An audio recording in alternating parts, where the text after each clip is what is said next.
Chapter 20 Meaning Life is not a story.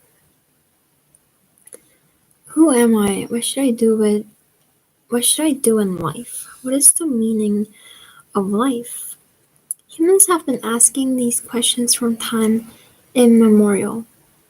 Every generation needs a new answer because what we know and don't know keeps changing. Given everything we know and don't know about science, about God, about politics, and about religion, what is the best answer we can give today? What kind of an answer do people expect? In almost all cases, when people ask about the meaning of life, they expect to be told a story. Homo sapiens is a storytelling animal that thinks in stories rather than in numbers or graphs, and believes that the universe itself works like a story replete with heroes and villains, conflicts and resolutions, climaxes and happy endings. When we look for the meaning of life, we want a story that will explain what reality is all about and what my particular role is in the cosmic drama. This role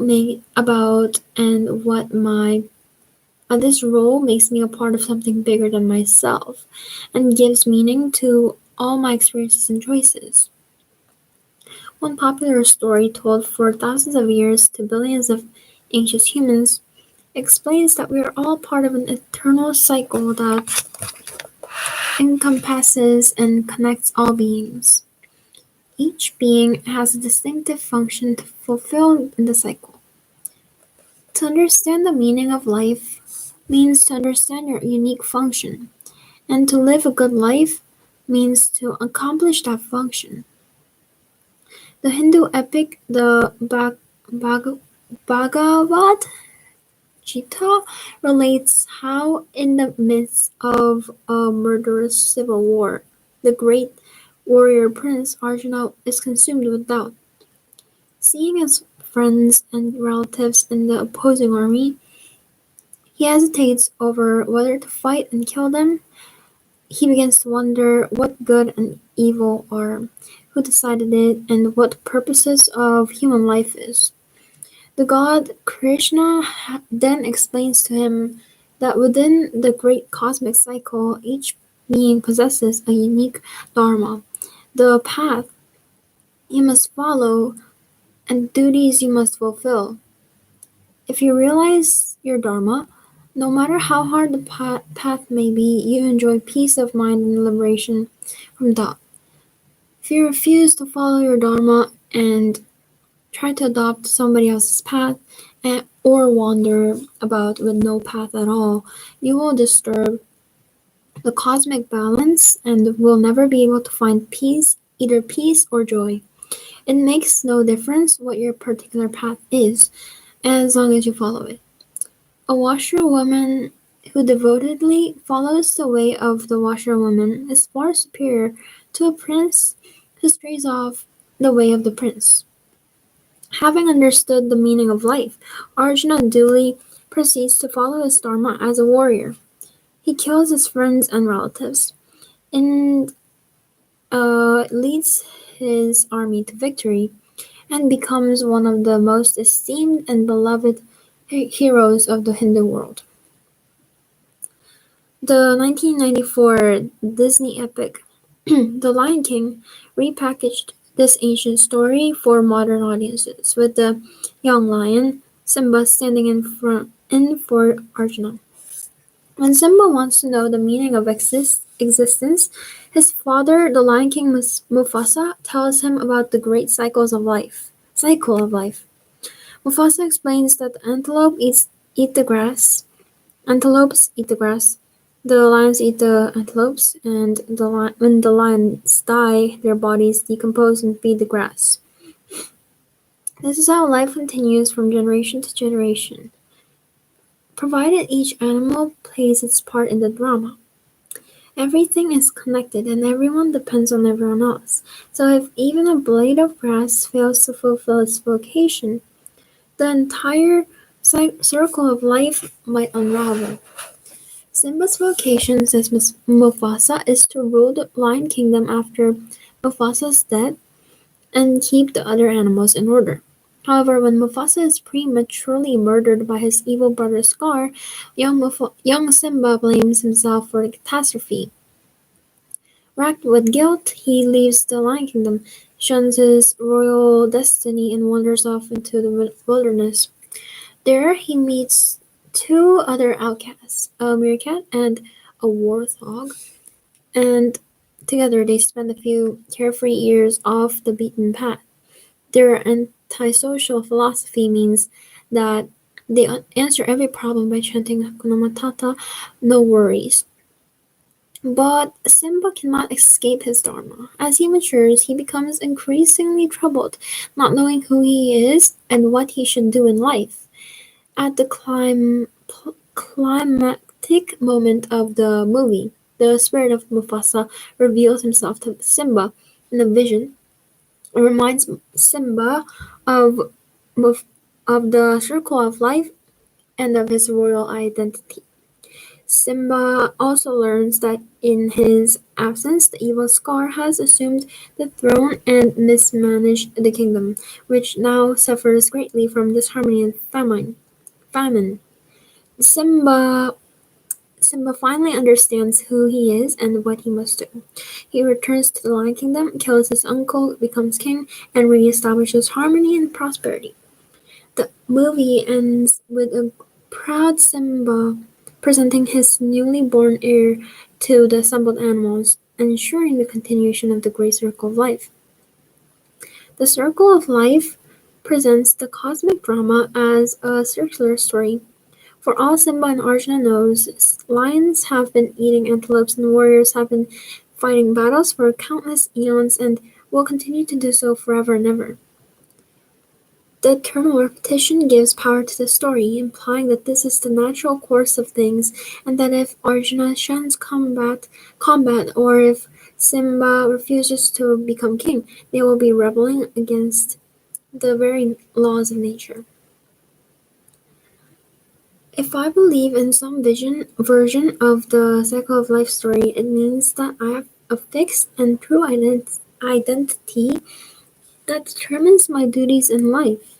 For many years, I may be doubtful or ignorant of this identity, but one day, in some great climatic moment, it will be revealed, and I will understand my role in the cosmic drama. Though I may subsequently encounter many trials and tribulations, I'll be free of doubts and despair. Other religions and ideologies believe in a linear cosmic drama, which has a definitive beginning, a not too long middle, and a once and for all ending. For example, the Muslim story says that in the beginning, Allah created the entire universe and laid down its laws. He then revealed those laws to humans in the Quran. Unfortunately, ignorant and wicked people rebelled against Allah and tried to break or hide these laws, and it is up to virtuous and loyal Muslims to uphold the laws and spread knowledge of them to others. Eventually, on Judgment Day, Allah will pass judgment on the conduct of each and every individual. He will reward the righteous and with everlasting bliss in paradise, and toss the wicked into the burning pits of hell. This grand narrative implies that my small but important role in life is to follow Allah's commands, spread knowledge of His laws, and ensure obedience to His wishes. If I believe the Muslim story, I find meaning in praying 5 times a day, donating money to build a new mosque, and struggling against apostates and infidels. Even the most mundane activities, washing hands, drinking wine, having sex, are imbued with cosmic meaning. Nationalism, too, upholds a linear story. The Zionist story begins with the biblical adventures and achievements of the Jewish people. Recounts 2,000 Jewish people recounts 2,000 years of exile and persecution. reaches a climax with the Holocaust and the establishment of the State of Israel, and looks forward to the day when Israel will enjoy peace and prosperity and become a moral and spiritual beacon to the world. If I believe in the Zionist story, I will conclude that my life's mission is to advance the interests of the Jewish nation by protecting the purity of the Hebrew language, by fighting to regain lost Jewish territory, or perhaps by having and raising a new generation of loyal Israeli children. In this case, too, even humdrum undertakings are infused with meaning. On Independence Day, Israeli schoolchildren often sing a popular Hebrew song together, praising any action done for the sake of the motherland. One kid sings, "I've built a house in the land of Israel." Another kid chants, "I've planted a tree in the land of Israel." A third chimes in with, "I've written a poem in the land of Israel." And so it goes on until finally they all join together in a chorus singing, "So we have a house and a tree and a poem," and whatever else you would like to add, "in the land of Israel." Communism tells an analogous story, but focuses on class rather than ethnicity. The Communist Manifesto opens with this proclamation: "The history of all hitherto existing society in the history of class struggles, freeman and slave, patrician and plebeian, lord and serf, guildmaster and journeyman, in a word, oppressor and oppressed, stood in constant opposition to one another, carried on an uninterrupted, now hidden, now open fight, a fight that each time ended either in a revolutionary uh, reconstitution of society at large, or in the common ruin of the contending classes."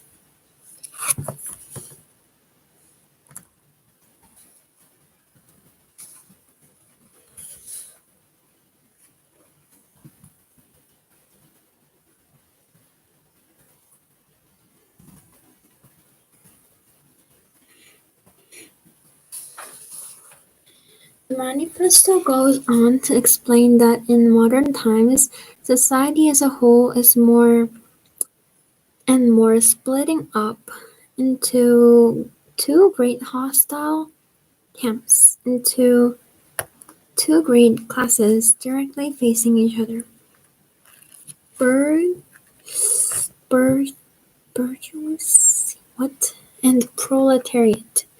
Their struggle will end with the victory of the proletariat, which will signal the end of history and the establishment of the communist paradise on earth, in which nobody will own anything and everyone will be completely free and happy. If I believe in this communist story, I will conclude that my life's mission is to speed up the global revolution by writing fiery pamphlets to raise class consciousness, organizing strikes and demonstrations, or perhaps assassinating greedy capitalists and fighting against their lackeys. The story gives meaning to even the smallest of gestures, such as boycotting a brand that exploits textile workers in Bangladesh, or arguing with my capitalist pig father-in-law over a Christmas dinner. When I look at the entire range of stories that seek to define my true identity and give meaning to my actions, I'm struck by the realization that scale matters very little. Some stories, such as Simba's cycle of life, seem to stretch on for eternity. It is only against the backdrop of the entire universe that I can know who I am. Other stories, such as the most nationalist and tribal myths, are puny by comparison. Zionism holds sacred the adventures of about 0.2% of humankind and 0.005% of the Earth's surface during a tiny fraction of human history. The Zionist story fails to ascribe any meaning of to the Chinese empires, to the tribes of New Guinea, and to the Andromeda Galaxy, as well as to the countless eons that passed before the existence of Moses, Abraham, and the evolution of apes. Such myopia can have serious repercussions. For example, one of the major obstacles for any peace treaty between Israelis and Palestinians is that Israelis are unwilling to divide the city of Jerusalem. They argue that this city is the eternal capital of the Jewish people, and surely you cannot compromise on something eternal. What are a few dead people compared to eternity? This is of course utter nonsense. Eternity is at the very least 13.8 billion years, the current age of the universe. Planet Earth was formed about 4.5 billion years ago, and humans have existed for at least 2 million years. In contrast, the city of Jerusalem was established just 5,000 years ago, and the Jewish people are at most 3,000 years old. This hardly qualifies as eternity. As for the future, physics tells us that planet Earth will be absorbed by an expanding sun about 7.5 billion years from now on, and that our universe will continue to exist for at least 13 billion years more. Does anyone seriously believe that the Jewish people, the state of Israel, or the city of Jerusalem will still exist 13,000 years from now, let alone in 13 billion years? Looking to the future, Zionism has a horizon of no more than a few centuries, yet it is enough to exhaust the imagination of most Israelis and somehow qualify as eternity. And people are willing to make sacrifices for the sake of the eternal city, which they would probably refuse to make for an ephemeral collection of houses. As a teenager in Israel, I too was initially captivated by the nationalist promise to become part of something bigger than myself. I wanted to believe that if I gave my life to the nation, I would live forever in the nation. But I couldn't fathom what it meant to live forever in the nation. The phrase sounded very profound, but what did it actually mean? I remember one particular Memorial Day ceremony when I was about 13 or 14. Whereas in the United States, Memorial Day is marked mainly by bargain shopping, in Israel, Memorial Day is an extremely solemn and important event. Schools hold ceremonies to remember the fallen soldiers in Israel's many wars. The kids, dressed in white, recite poems, sing songs, place wreaths, and wave flags. So there I was at my school ceremony, dressed in white and in between flag waving and poem recitations. I naturally thought that when I grew up I too wanted to be a fallen soldier. After all, if I was a heroic fallen soldier who had sacrificed his life for Israel, then I would have all these kids reciting poems and waving flags in my honor. But then I thought, wait a minute, if I'm dead, how will I know that these kids are really reciting poems in my honor? So I tried to imagine myself dead. And I imagined myself lying under some white tombstone in a neat military cemetery, listening to the poems coming from above the ground. But then I thought, if I am dead, then I cannot hear any poems because I don't have ears and I don't have a brain, so I cannot hear or feel anything. So what's the point? Even worse, Even worse, by the time I was 13, I knew that the universe was a couple of billion years old and would probably go on existing for billions of years more.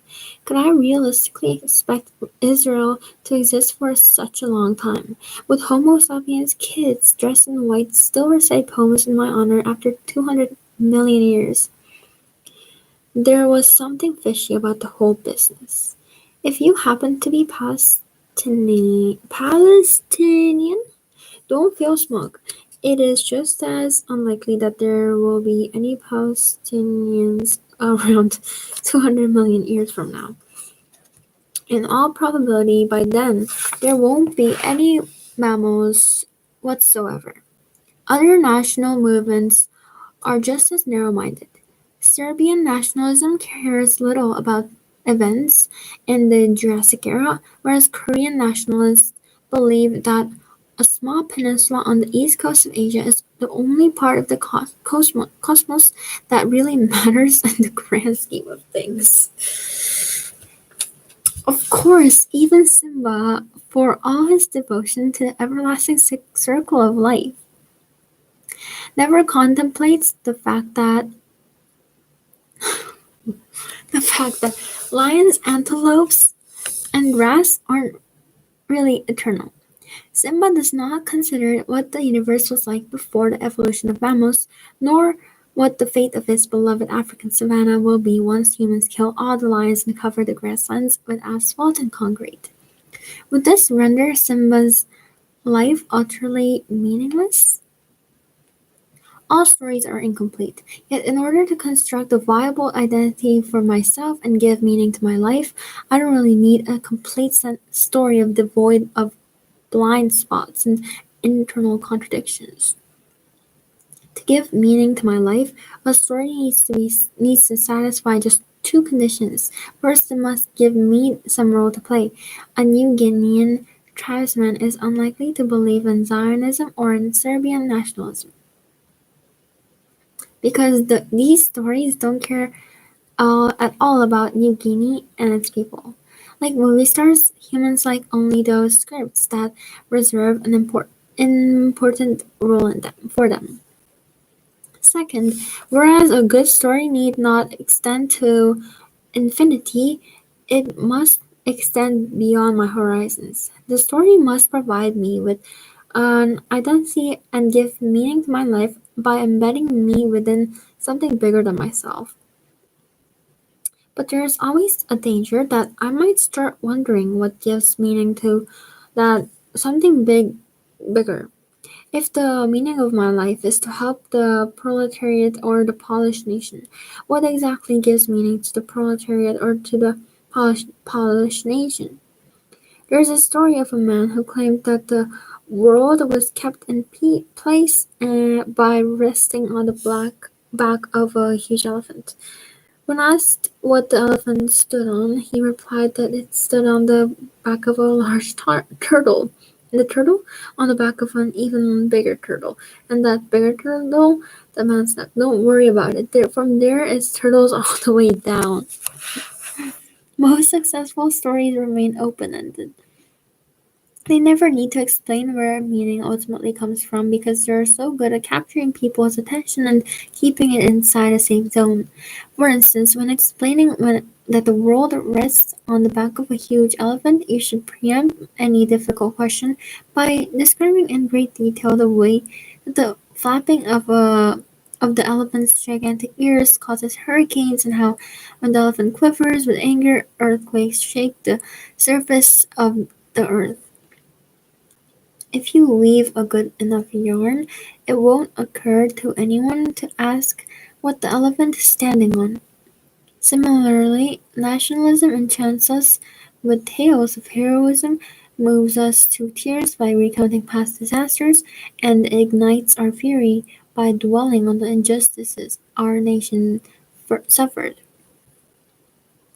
We get so absorbed in this national epic that we start evaluating everything that happened in the world by its impact on our nation, and hardly think of asking what makes our nation so important in the first place. When you believe a particular story, makes you extremely interested in its minutest details, while keeping you blind to anything that falls outside its scope. Devout communists may spend countless hours debating whether it is permissible to make an alliance with social democrats in the early stages of revolution, but they seldom stop to ponder the place of the proletariat in the evolution of mammalian life on planet Earth or in the spread of organic life in the cosmos. Such idle talk is considered a counter-revolutionary waste of breath.